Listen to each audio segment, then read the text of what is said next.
আসসালামু আলাইকুম ওয়া রাহমাতুল্লাহি ওয়া বারাকাতুহু। আমরা সকলে জানি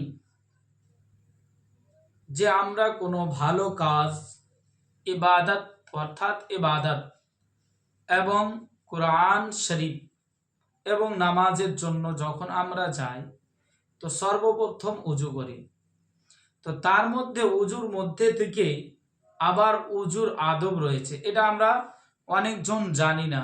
আমরা অনেক লোকই আপনার জানে না যে উজুর আদব রয়েছে।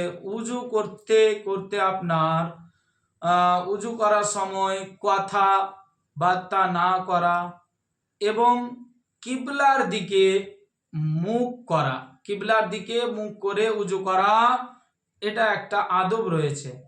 নিয়াতের শব্দ সম মুখ দিয়ে উচ্চারণ করা এবং মুখমণ্ডল হাত পায়ের ফরজের অঙ্গগুলি বেশি বেশি করে ধৌত করা। এবার বলবেন কি ফরজের অঙ্গগুলো কি কি?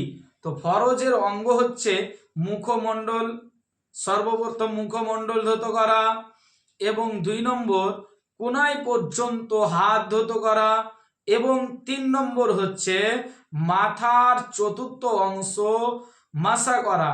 গিট এবং 5 খুরা পর্যন্ত উভয় পা ধৌত করা।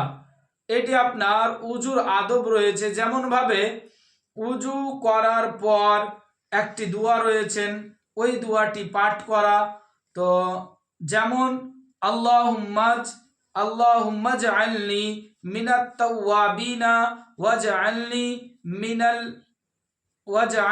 মিনাল মুতাহহিরিন ওয়াজআলনি মিন ইবাদিকাস সালিহিন।